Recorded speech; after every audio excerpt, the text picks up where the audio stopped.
wala ay balita at hindi ang resulta. Sa harap ng boss, laging nakabuka ang dila. Ang kape ng amo, tila ginto kung hawakan. Laging nakabuntot sa bawat lakad sa daanan. Akala mo'y kanang kamay na tapat at totoo, iyong pala'y nag-aabang lang ng mapupunang tao. Imbis na hawakan ang sariling mga papel, ang mata ay nasa iba, tila isang rebellion no say. Naghahanap ng butas mali at kahit anong dumi, para lang sila ang laging bida at hindi mawili. Sana ang lakas na ginagamit sa pagmamasid ay ikulong na lang sa trabaho o hindi mapake. Ngunit mas gusto nilang magapa sa isang tabi at magbulong-bulong sa boss na pabulong at tabi.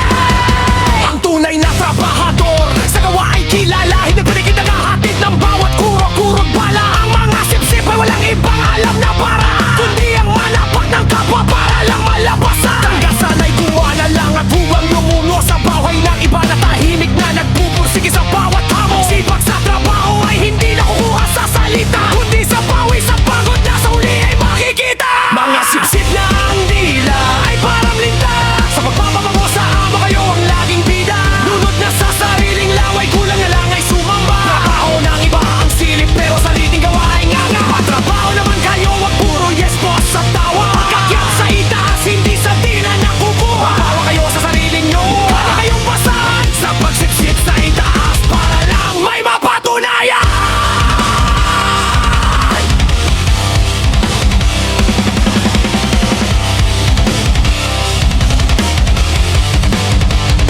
Akala mo'y laging busy sa harap ng computer, ngunit ang ginagawa'y magabang ng bawat letter. Pinapasadahan ng tingin ang bawat kilos ng iba para may maisumbong at magmukhang dakila. Di makontento sa sariling sahod at posisyon, ang pagbagsak ng kasama ang tanging ambisyon. Sip-sip na kay tindi, kulang na lang ay maging anino. Sa bawat yapak ng boss, nandun o nakaling hudyat at plano. Sana ang oras na inuubos sa pagmamanman ay itinuon na lang sa gawain may kapakinabangan. Hindi yung nakatingin sa kung anong ginagawa ng katabi, habang ang sariling trabaho'y nakatampak sa isang tagye. Ang dila nilang kay tala sa pagpapakitang gilas ay unti-unti ring mauubos at mawawala ng lakas. Marimang bunay na daling ay hindi nasusukat sa dila, kundi sa kalidad ng gawa na walang halong daya. Nakakasawa na makita ang kanilang mga mukha na laging nakangiti sa boss, pero sa kapwa'y may kata. Gumawa na lang sana kayo at ayusin ang iyong buhay nang hindi kayo nagiging pabigat at laging nakasubay.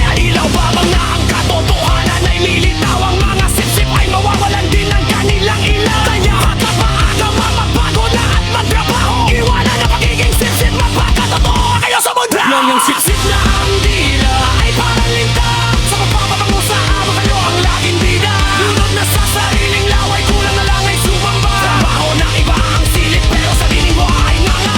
Trabaho naman kayo at puro yes boss at tawa. Pagyak sa itaas, hindi sa dila na kukuha. Bawa kayo sa sarili nyo, wala kayong basahan sa pagsipsip sa itaas para lang may mapatunayan.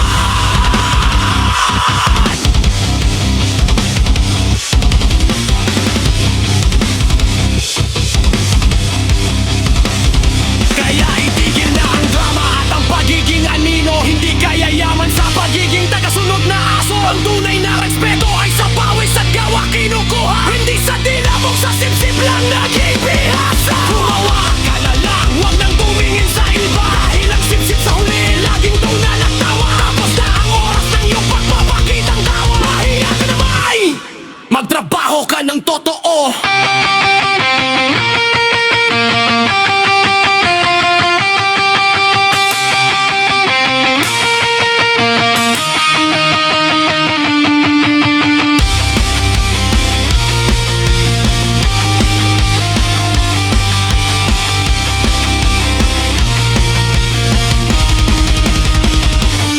Mga sip-sip na ang dila ay parang linta, sa pagpapabango sa amo kayo ang laging bida.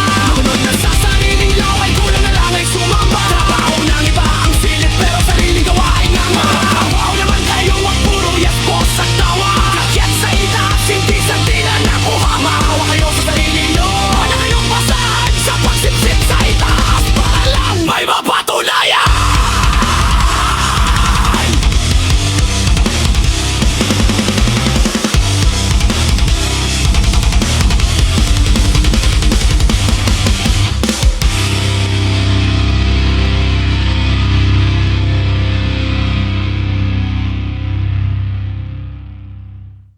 Please follow or subscribe, like, and share. Thank you.